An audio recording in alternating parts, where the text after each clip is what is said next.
Hey everyone, welcome back to my YouTube channel study on, जहां हम पढ़ते हैं एग्ज़ाम ओरिएंटेड मैथ्स जैसे कि class 9 NCERT, HTET, CTET, D triple S B, KVS के लिए।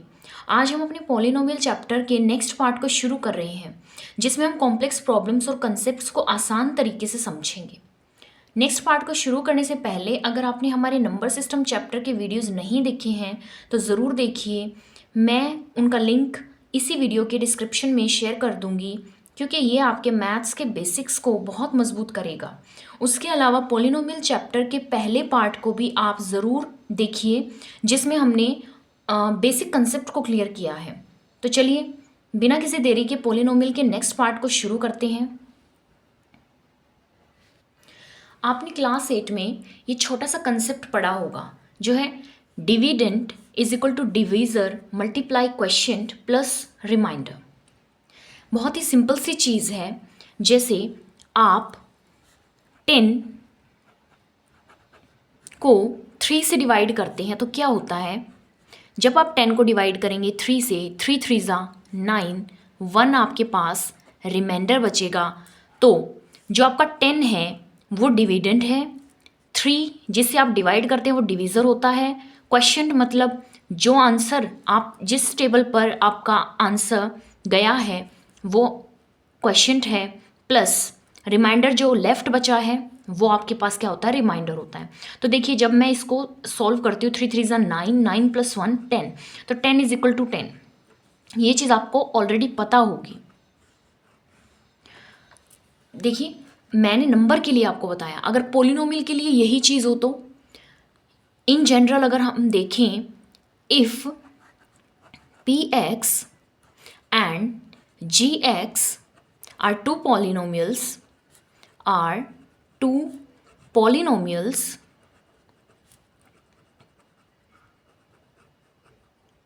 such that डिग्री जो है px की वो ग्रेटर देन इक्वल टू हो सकती है degree of gx, and gx आपका जीरो नहीं होगा, देन वी फाइंड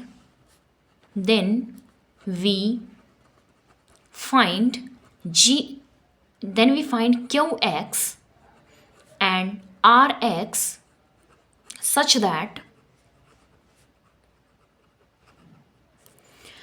that जो आपका px है वो gx multiply qx plus rx है। बिल्कुल सेम चीज़ है जो मैंने अभी आपको ऊपर समझाया, वही चीज़ है, बस मैंने इसको पोलिनोमियल की फॉर्म में कन्वर्ट कर दिया। px और gx आपके पास अगर दो पोलिनोमियल्स हैं, डिग्री px की ग्रेटर देन इक्वल टू है gx से, सेम चीज़ तो यही है। जैसे कि 10 and 3 था, 10 आपका नंबर बड़ा है एज कंपेयर टू जिससे आप डिवाइड कर रहे हैं। सिमिलरली px की डिग्री बड़ी होगी तभी तो आप gx से डिवाइड कर पाओगे। सेम भी हो सकती है, जैसे मैं 10 को 10 से डिवाइड करूं तब भी ऐसा हो सकता है। और gx आपका ज़ीरो नहीं होना चाहिए। अगर मैं 10 को 0 से डिवाइड करूं तो वो डिवाइड नहीं होगा ना, इसलिए हम यहाँ पे 0 नहीं लेंगे जिससे हम डिवाइड करेंगे। तो हमें qx और rx मिला, जैसे हमें यहाँ पे क्वेश्चन और रिमाइंडर मिला था। और सेम प्रॉपर्टी मैंने यूज़ किया, डिविडेंड आपका px है, डिवीज़र आपका gx है, qx आपका क्वेश्चन है, प्लस rx आपका रिमाइंडर है। बस ये आपके पोलिनोमियल की फॉर्म में कन्वर्ट हो चुका है। ओके, नेक्स्ट इसको आप क्या बोलोगे, इसको आप रिमाइंडर थ्योरम बोलोगे। अब रिमाइंडर थ्योरम क्या होती है हम इसको एक्सप्लेन करते हैं। देखिए लेट, पहले प्रॉपर डेफिनेशन लिखेंगे फिर मैं आपको इसकी एक्सप्लेनेशन दूंगी। Let px be any polynomial of degree greater than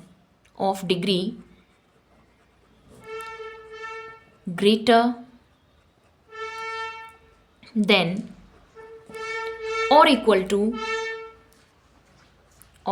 equal to 1, and let a be any, a आपका एक नंबर है, ठीक है, a be any real number if px is divided by linear polynomial मैंने आपको कल समझाया था, कल की वीडियो में क्या था लीनियर पॉलिनोमियल था जिसकी डिग्री क्या होती है, 1 होती है। तो मैंने यहाँ पे पॉलिनोमियल ले लिया x माइनस ए, देन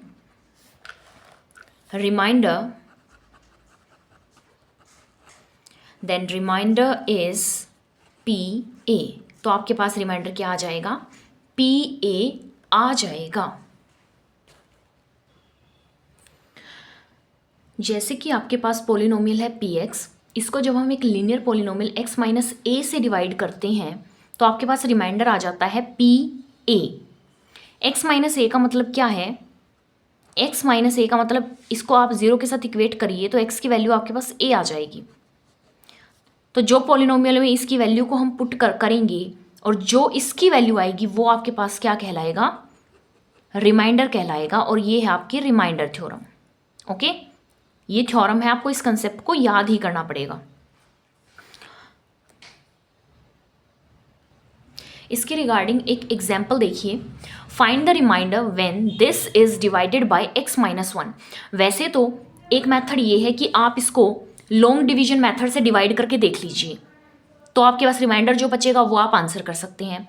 पर ये सिंपलेस्ट मेथड है, शॉर्ट मेथड है, जिससे आप रिमाइंडर कैसे फाइंड आउट कर सकते हो, जिससे आप डिवाइड करते हो उसको आप 0 के साथ इक्वेट करिए, x की वैल्यू को फाइंड आउट करिए, और जब आप इस x की वैल्यू को इस पूरे पॉलिनोमियल px में पुट कर देंगे तो जो वैल्यू इसकी आएगी इसको पुट करने के बाद वो आपका क्या कहलाएगा, रिमाइंडर कहलाएगा। यही तो थी आपकी रिमाइंडर थ्योरम। ओके, इस थ्योरम को हम डायरेक्ट यूज करेंगे, इसका डायरेक्ट रिजल्ट हम निकालेंगे। देखिए,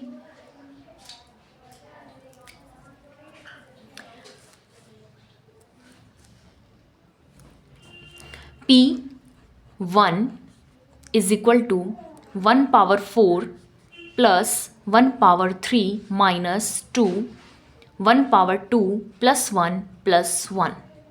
So this is 1 plus 1 minus 2 plus 1 plus 1. This is 2 minus 2 plus 2. 2 minus 2 0, that is 2. तो P1 जो आया है, जो ये वैल्यू आई है, यही आपका क्या कहलाएगा, रिमाइंडर कहलाएगा। ये कंसेप्ट आपने पहले नहीं पढ़ा होगा। ओके, ये आपने इस क्लास में पढ़ना है। इससे पहले आप हमेशा लॉन्ग डिवीजन करते थे। ओके, तो ये है आपकी रिमाइंडर थ्योरम, और रिमाइंडर थ्योरम का यूज करना भी मैंने आपको बताया। आई होप आपको ये क्लियर हुआ होगा। नेक्स्ट है आपके पास factorisation of polynomials. Factorisation of polynomials. अब आपके पास एक पॉलिनोमियल होगा, उसको आप फैक्टराइज कैसे करेंगे, उसके फैक्टर्स कैसे बनाएंगे, तो इसके लिए आप यूज करेंगे फैक्टर थ्योरम। अब फैक्टर थ्योरम क्या है उसे भी मैं डिफाइन करूंगी और फिर आपको एक्सप्लेन करूंगी। If px is a polynomial, if px is a polynomial of degree greater than equal to 1 and a be any real number, a be any real number, then दो चीज़ें आपके पास होंगी। फर्स्ट, देखिए px एक polynomial है जिसकी degree 1 या 1 से ज़्यादा होगी हमेशा ही, और a एक ऐसा नंबर एग्जिस्ट करता होगा जो कि होगा रियल नंबर। तो जिससे क्या पता चलता है कि x minus a is factor of px।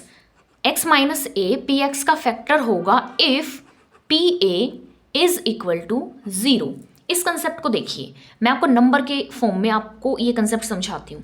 px यहाँ पे पॉलिनोमियल ले गया, मैं मान लेती हूँ 10, यहाँ पे आपका पॉलिनोमियल लेट कर लेते हैं, और a एक ऐसा नंबर एग्जिस्ट करता है जिससे आप इसको डिवाइड करो। जैसे कि मैं इसको 3 से डिवाइड कर देती हूँ।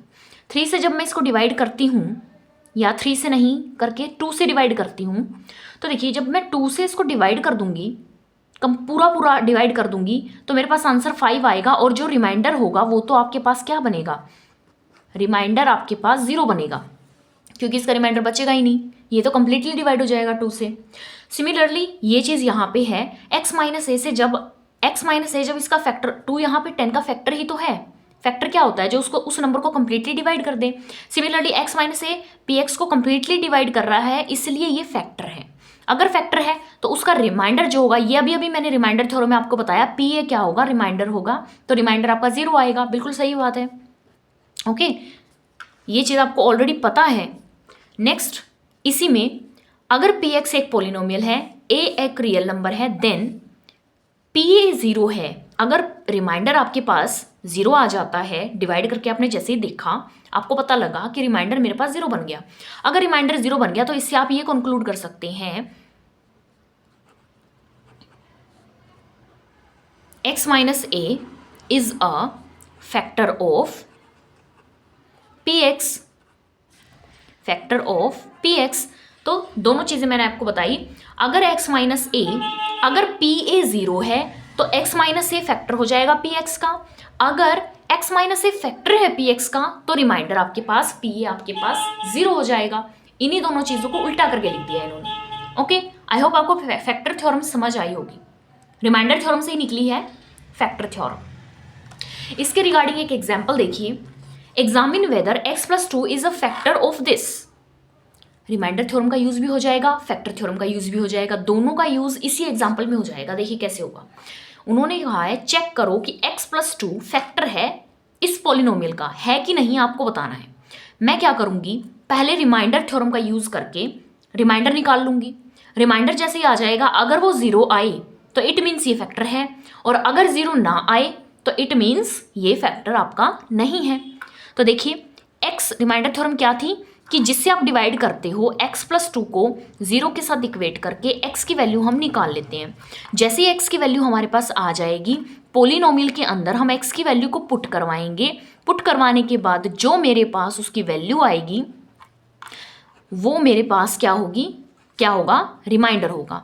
तो -2 cube plus 3 -2 square plus 5 multiply -2 plus 6, 2 2 ज़ा 4 2 ज़ा 8 plus 12 minus plus 6। So this is 12 plus 8 20, sorry this is -8 आएगा। सो 12 प्लस 6 18 -18, तो आपके पास 0 आ जाता है। रिमाइंडर आपके पास क्या आ गया, this is a remainder. Okay, remainder 0 है, it means yes x plus 2 आपके पास क्या है, इस पोलिनोमियल का फैक्टर है। Very easy. दोनों थ्योरम मैंने आपको यूज करनी बताई, दोनों थ्योरम की डेफिनेशन आपको बताई। आई होप आपको समझ आ गई होगी। डेफिनेशन नहीं आती है डायरेक्ट, बट फिर भी एमसीक्यूज की फॉर्म में ये आ भी सकती है, तो आपको पता होना चाहिए कि डेफिनेशन एक्चुअल में है क्या, और इसका यूज करना तो ऑब्वियस सी बात है, आपके एमसीक्यूज में जरूर आएगा। इसके रिगार्डिंग एक और एग्जाम्पल है जिसमें हम फैक्टर थ्योरम का और रिमाइंडर थ्योरम का दोनों का यूज करेंगे। देखिए, वैल्यू के की निकालनी है अगर आपके पास x माइनस ए फैक्टर है। अब देखिए, अगर x माइनस ए एक्स माइनस 1 फैक्टर है किसी भी पोलिनोमियल का, तो क्या मैं उसका रिमाइंडर निकाल लूँ और रिमाइंडर को 0 के साथ इक्वेट कर दूँ, क्योंकि अगर वो फैक्टर है तो इट मीन्स रिमाइंडर क्या आने वाला है, 0 आने वाला है ना। तो उससे हमें हमारे पास k की वैल्यू आ जाएगी। x माइनस 1 को 0 के साथ इक्वेट करूंगी, x की वैल्यू को फाइंड आउट करूंगी, उसके बाद मैं पोलिनोमियल के अंदर इस वैल्यू को पुट करवा दूंगी। ये हो गई आपकी रिमाइंडर थ्योरम, जिससे हमारे पास रिमाइंडर आ जाएगा। और फिर आ जाएगी फैक्टर थ्योरम। फैक्टर थ्योरम में हम रिमाइंडर को 0 के साथ इक्वेट कर देंगे, क्योंकि वो उसका फैक्टर गिवन है। तो हमारे पास k की वैल्यू आ जाएगी P1 4 1 cube plus 3 1 square minus 4 multiply 1 plus k। So P1 is equal to 4 plus 3 minus 4 plus k। So P1 is equal to 3 plus k। Now P1 आपके पास 0 है, because x minus 1 is factor of px, वो px का क्या है, factor है. Then 3 plus k is equal to 0. From here k is equal to -3. सो यही value आपको फाइंड आउट करनी थी. ये क्वेश्चन आपका एमसीक्यू की फॉर्म में भी बन के आ सकता है. ओके, ऑप्शंस गिवन होंगे आपको, तो बस आपको ऐसे ही के की वैल्यू फाइंड आउट करनी है और जो ऑप्शन होगा उसको आपको टिक कर देना है. अब देखिए, मैं आपको फैक्टराइजेशन बताऊंगी by splitting middle term of a polynomial. मैं इस पॉलिनोमियल के फैक्टर्स आपको करके दिखाऊंगी मिडल टर्म को स्प्लिट करके. अब है ना, मिडल टर्म को स्प्लिट करना कैसे है, ये भी एक मेथड है. देखिए, जो आपके पास मिडल नंबर है 17, मिडल नंबर है 17, ऐसी दो टर्म्स बना के जिनको ऐड करने के बाद मेरे पास क्या बने, प्लस का 17 ही बने, और मल्टीप्लाई उन दोनों टर्म्स के कोफिशिएंट को जब मैं मल्टीप्लाई करवाऊं तो मेरे पास फर्स्ट एंड लास्ट नंबर की मल्टीप्लिकेशन बने. ठीक है, मैं दो टर्म्स ऐसे स्प्लिट करूंगी. लेट कर लेते हैं वो टर्म्स क्या है, p एंड q है. तो p प्लस q का एडिशन मेरे पास 17 आना चाहिए, 17x आना चाहिए, और p और q की मल्टीप्लिकेशन मेरे पास आएगी 6 × 5 30. समझ आई बात? ये बात आपको ध्यान में रखनी है. अब देखिए, मैं इसके फैक्टर्स कैसे बनाऊंगी. फैक्टर्स बनाने के लिए सबसे पहले मैं 30, जो मेरे पास मल्टीप्लिकेशन आई है 30, इसके फैक्टर्स बनाऊंगी. सबसे पहले फैक्टर्स आपको बनाने आते होंगे, जैसे 2 15 पे गया, फिर 3 5 जा, एंड देन 5 1 जा. अब मैं यहाँ से देखिए दो टर्म्स बनाती हूँ. 5 3 जा क्या बनेगा, 15, एंड 2 अकेला रह गया. तो क्या दोनों का एडिशन मेरे पास 17 आता है? यस, दोनों का एडिशन मेरे पास 17 आता है, और दोनों की मल्टीप्लिकेशन मेरे पास 30 बन जाएगी. मल्टीप्लिकेशन तो ऑब्वियस सी बात है, 30 को जब मैं फैक्टर्स बना रही हूँ तो इनकी मल्टीप्लिकेशन जो होगी वो तो मेरे पास 30 आएगी ही आएगी. बस आपको देखना क्या है, चेक क्या करना है कि मेरे पास जो एडिशन है वो मेरे पास 17 बनना चाहिए. दो तरीके से ये 17 बन सकता है. नहीं, ऐसे ही बनेगा 15 + 2 17. तो मैं इन टर्म्स का यूज करती हूँ यहाँ पे. देखिए, 6x² + 15x + 2x. 17 को मैंने तोड़ के लिख लिया, 15x and 2x + 5. I hope आपको ये स्टेप समझ आया होगा कि कैसे मैंने इसकी स्प्लिटिंग की है. कैसे करनी है आपको स्प्लिटिंग, एक बार फिर देखिए. मिडल टर्म को ऐसे 2 पार्ट्स में ब्रेक करना है जिसका एडिशन करने के बाद वही टर्म बने एज इट इज, और जिसकी मल्टीप्लिकेशन करने के बाद मेरे पास फर्स्ट एंड लास्ट नंबर को जब आप मल्टीप्लाई करवाओगे तो वो नंबर मेरे पास मल्टीप्लिकेशन के बाद आना चाहिए. अब देखिए, यहां से मैं कॉमन निकाल लेती हूं.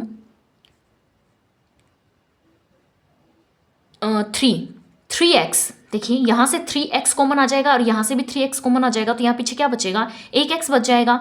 3 × 2 6 होता है, 2x + 3 5 जा 15, प्लस यहाँ से कुछ भी कॉमन नहीं आ रहा है तो 1 तो आ ही रहा है, 2x + 5. अब देखिए, आपको चेक कैसे करना है कि आपने जो स्प्लिटिंग की है वो सही से की है. जब मेरी स्प्लिटिंग अगर सही है तो आपके पास जो ब्रैकेट में नंबर बनेगा, जो ब्रैकेट में आपके पास फैक्टर बनेगा, वो दोनों ब्रैकेट में सेम होना चाहिए. इट मीन्स आपने स्प्लिटिंग बढ़िया की है, सही की है. और अगर ये डिफरेंट नंबर्स बन रहे हैं, इट मीन्स आपकी स्प्लिटिंग में गड़बड़ है, स्प्लिटिंग आपने ठीक से नहीं की.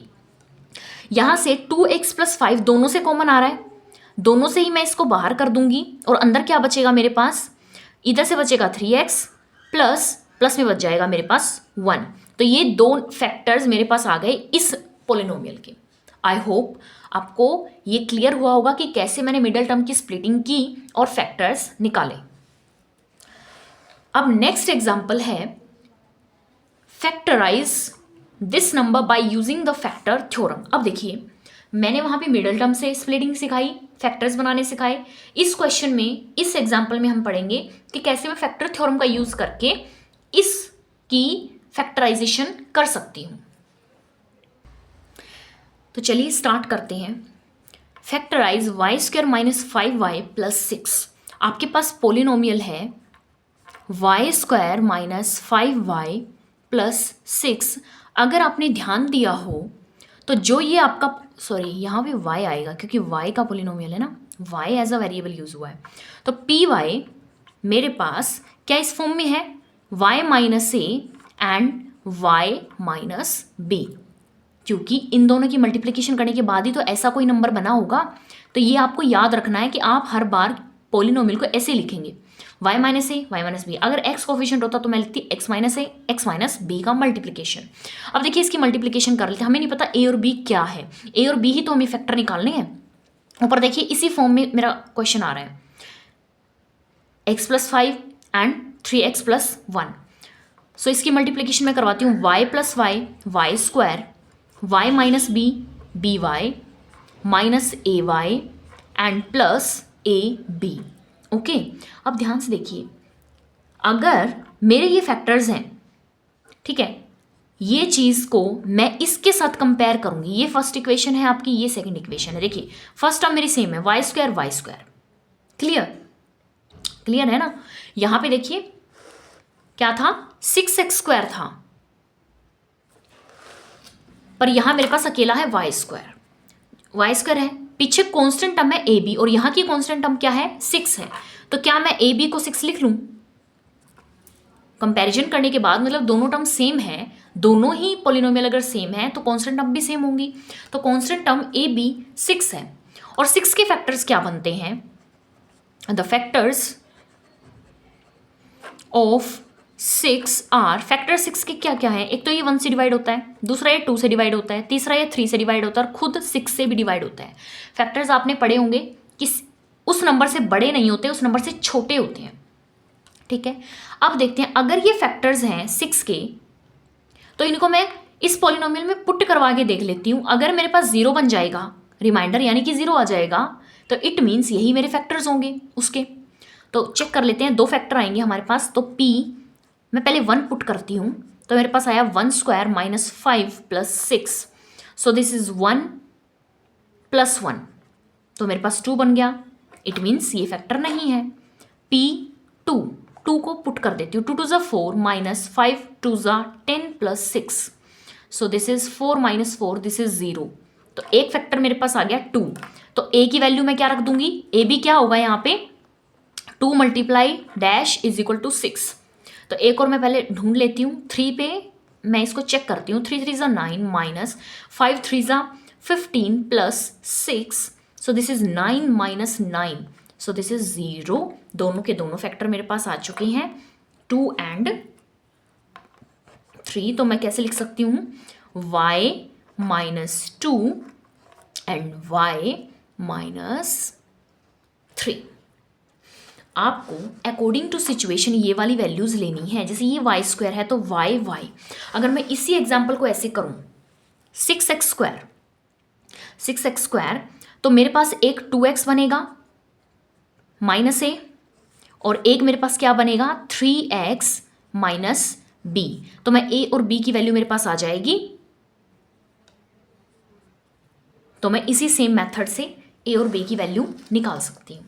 आई होप आपको मेरे दोनों मेथड समझ आए होंगे, क्लियर हुए होंगे। Okay, so let's move further. Next चलिए 3 डिग्री वाले पॉलिनोमियल को फैक्टराइज करके देखते हैं कि इसका आंसर क्या आता है। अब देखिए 2 डिग्री वाले के 2 फैक्टर्स आ रहे थे, ठीक है, लीनियर पॉलिनोमियल का खुद ही वही एक ही फैक्टर होता है। तो 3 डिग्री वाले के 3 फैक्टर्स आपके पास आएंगे। So let's solve.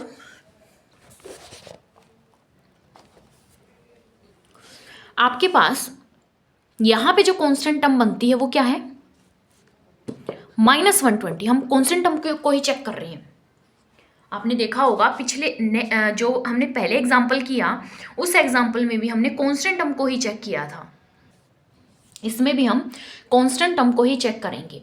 देखिए -120 है तो इसके फैक्टर्स क्या क्या हो सकते हैं, +-1 दोनों ही हो सकते हैं, -1 से भी डिवाइड हो सकता है और +1 से भी, +-2 +-3 +-5 +-6, और ऐसे चलते चलते हमारे पास बहुत सारे फैक्टर बन सकते हैं इसके। तो हम स्टार्टिंग वाले 2-3 फैक्टर्स को चेक कर लेते हैं कि क्या हमारा इनमें से कोई एक फैक्टर मिल सकता है। फैक्टर्स को चेक करने के लिए आपको उस पॉलिनोमियल के अंदर उसे क्या करवाना पड़ेगा, पुट करवा के देखना पड़ेगा, ताकि हमारा रिमाइंडर 0 आए। अगर रिमाइंडर 0 है तो इट मीन्स वो आपका फैक्टर है। तो 1 को पुट करके देख लेती हूं मैं।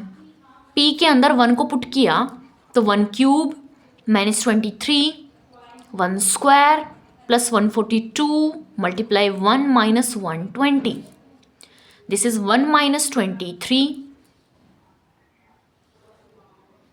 प्लस 142 - 120, और ये सारा जब आप सोल्व करेंगे तो 0 बनेगा। इट मीन्स एक फैक्टर तो आपको मिल गया, और वो फैक्टर क्या है, 1।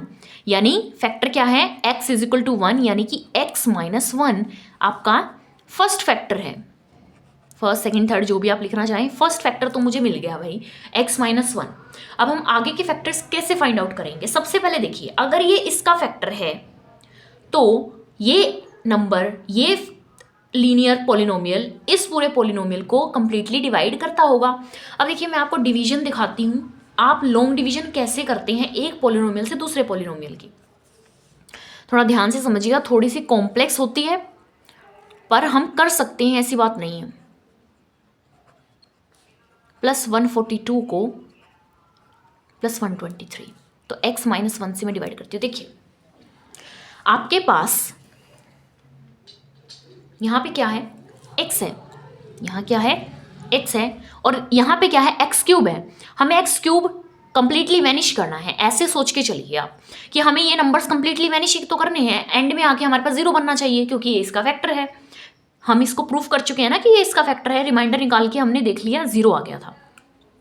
तो इसको हम कैसे सॉल्व करेंगे, x - 1 को मैं किस नंबर से मल्टीप्लाई करवाऊं कि मेरे पास यहाँ पे x³ बन जाए, ताकि मैं इसको जब इसके अंडर रखूं तो वो कंप्लीटली वैनिश हो जाए।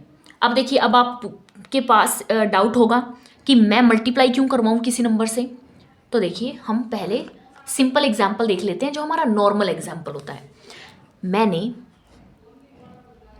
10 को 2 से मैं डिवाइड करती हूँ, तो 2 को मैं किस नंबर से मल्टीप्लाई करवा दूँ कि मेरे पास 10 ही आ जाए और मैं इसको कंप्लीटली वैनिश कर दूँ, अगर मुझे ये पता है कि 2 मेरा फैक्टर है 10 का।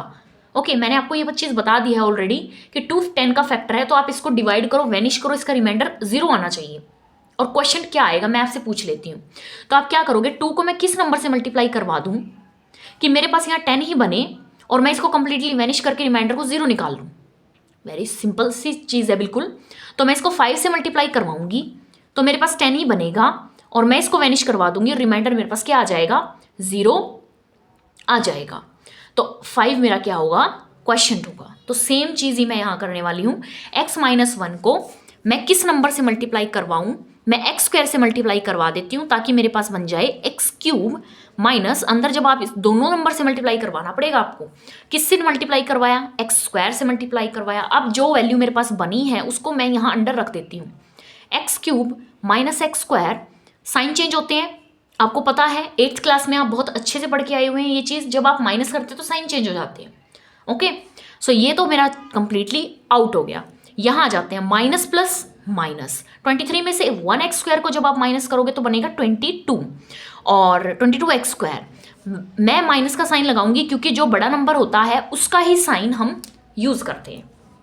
नेक्स्ट नंबर मेरे पास है, मैं थोड़ा यहाँ लिख लेती हूँ इस चीज़ को क्योंकि वहाँ पे मैंने आपको एक एग्जाम्पल देके समझा दिया है तो स्पेस नहीं है। -22x² + 142x। अब चलते हैं नेक्स्ट। x - 1 को अब मैं किस नंबर से मल्टीप्लाई करवा दूं कि मेरे पास फर्स्ट नंबर वैनिश हो जाए। वैनिश करने के लिए मुझे पहले माइनस देना पड़ेगा और क्या देना पड़ेगा, 22 देना पड़ेगा और एक x देना पड़ेगा क्योंकि वहाँ पे सिर्फ एक ही x प्रेजेंट है।